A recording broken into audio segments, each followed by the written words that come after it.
চাচা 2025 সালের ঘটনা সবার কিন্তু মনে হারাই গেছে কিন্তু। ঠিক আছে, আচ্ছা। 2025 সালের যে ঘটনাটা ঘটছে এটা তো জানেন খুব দুঃখজনক একটা বিষয় কিন্তু। হ্যাঁ। তবুও কিন্তু দেশের স্বাধীনতা সবাই কিন্তু অর্জন করছে কিন্তু, হুম। অত কষ্ট করে হলেও কিন্তু। তো 2025 সালের যে ঘটনাটা আছে, অনেক অডিয়েন্স আছে যারা আমাদেরকে কমেন্ট করছে যে 2025 সালের ঘটনাটা আবার একটু তুলে ধরা হোক। তো আমরা এই সম্পর্কে কথা বলবো, ঠিক আছে? আচ্ছা। তো আমরা আলোচনা না করি মূল বক্তব্যে চলে যাই। হ্যাঁ আচ্ছা। চাচা, শুরু করা যায় তাই না? হ্যাঁ। তাহলে 2025 সালের ঘটনা দিয়ে আজকের আমাদের অনুষ্ঠানের আয়োজন শুরু কিন্তু, ঠিক হ্যাঁ, আছে? ঠিক। আচ্ছা বলেন দেখি। এই যে বর্তমান চলে না কোনো জুল জুলুম আর হামলা, ছাত্ররা আবার ফির ঘুরি বানিয়ে যে সোনার বাংলা। সব সময় বুকুত তৈরি থাকতেন বল, তাতে তাতে তোমার ছাত্র দল মজিবরক ভোট দিয়ে যেমন করছি ছাড়খার, তারে বেদিন আসতে আসি হামাকে কয় আজাকার। 15 বছর ওই অক্তর খেলায় খেলা, এদে দহিবার ছাত্ররা মারছে ঠেলা।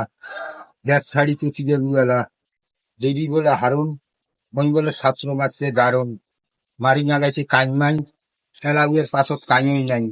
হাসিয়ে ভারতত যাতা ভাই মোদি, কয় তোরে দোষে তুই হারে ফেলাছিস যদি। খেলাতে নাগাছিস কাইমাই, যুক্তরাষ্ট্র আমি তার দেখে ভিসে নাই। রংপুরের মারি ফেলাছিস খাইয়ের, যার জন্য তোর ঠ্যাং করছে খাইয়ের। সাইকেলেরা তোর হিলে গতি, পদত্যাগ করছে প্রধান বিষয়ের প্রতি। আমরা দেশ স্বাধীন করছে আমার তো কাইমাই, বর্তমান ভুগে মুক্তিযোদ্ধার খাবেই নাই। এই যে বলে মানুষের মনত ব্যথা, কেবল ধরবেন না সে ভেড়ান ভেড়ান নেতা। আর ভারতে পানি ছাড়ি দিয়ে ডুবে দিলে ফেনি, তার উপরে ফির কাম্বা গাছের গোপালগঞ্জের আনসার বাহিনী। সংসদ ঘিরিয়ে নাগাইছি ক্যালত ক্যালত, সেনাবাহিনী ধরিয়ে যাচ্ছে জেলত। সিয়ে কয় কি করিস কর, ডক্টর ইংলিশে কয় মারে জন্য আয়না ঘর। আর কাবরাইছি বলে ফাড়ি যায় হিয়ে, কেবল বলে নন্দন হাতে আসবে তারেক বিয়ে। এখানে চলে আসে। আরে বাবা, চমৎকার একটা বিষয় কিন্তু। হ্যাঁ, তো তারেক যে কিন্তু ছাড়া হয়েছে এটা তো জানেন, অনেক সব মামলা থেকে কিন্তু হ্যাঁ, খালাস হচ্ছে, হ্যাঁ। এটা তো জানেন। তো চাচা, এই যে বর্তমান যে ভারত আর পাকিস্তানের যে যুদ্ধ চলতেছে, হুম। যুদ্ধ সম্বন্ধে কিন্তু একটা হেডলাইন তৈরি আছে। আছে তো ওই যুদ্ধবাসী পাকিস্তান আর ভারত, দোষ দিবে চায় আমার ভারত। মানে জিনিস হচ্ছে সরকার, কয় সতর্ক থাকা দরকার, এই নিয়ে তো কেবল। দর্শক, 2025 সালে একটা ঘটনা, আপনার চমৎকার একটা ঘটনা আপনারা শুনলেন।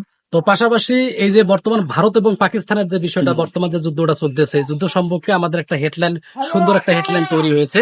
এবং পাশাপাশি পরবর্তী ভিডিওর জন্য আপনারা সকলে অপেক্ষা করবেন, যাতে কোনো ভিডিওটি, পরবর্তী যে ভিডিওটি গুলো আছে খুব সুন্দরভাবে যেন আমরা আপনাদের মাঝে উপস্থাপনা করতে পারি। এবং পাশাপাশি চাচার জন্য সকলে দোয়া করবেন, চাচা যেন অন্তত সেদিন পর্যন্ত যেন বেঁচে থাকে। এবং পাশাপাশি আপনাদের সকলে দীর্ঘ কামনা করে আজকের মতো বিদায় নিচ্ছি। প্রতিদিনের মতো সাথে আছে আমি রিজল করিম, এবং ক্যামেরা পার্সন হিসেবে আজকে আমাদের বিশেষ ক্যামেরাম্যান হিসেবে আজকে আমাদের সাথে আছেন আতিকুর রহমান।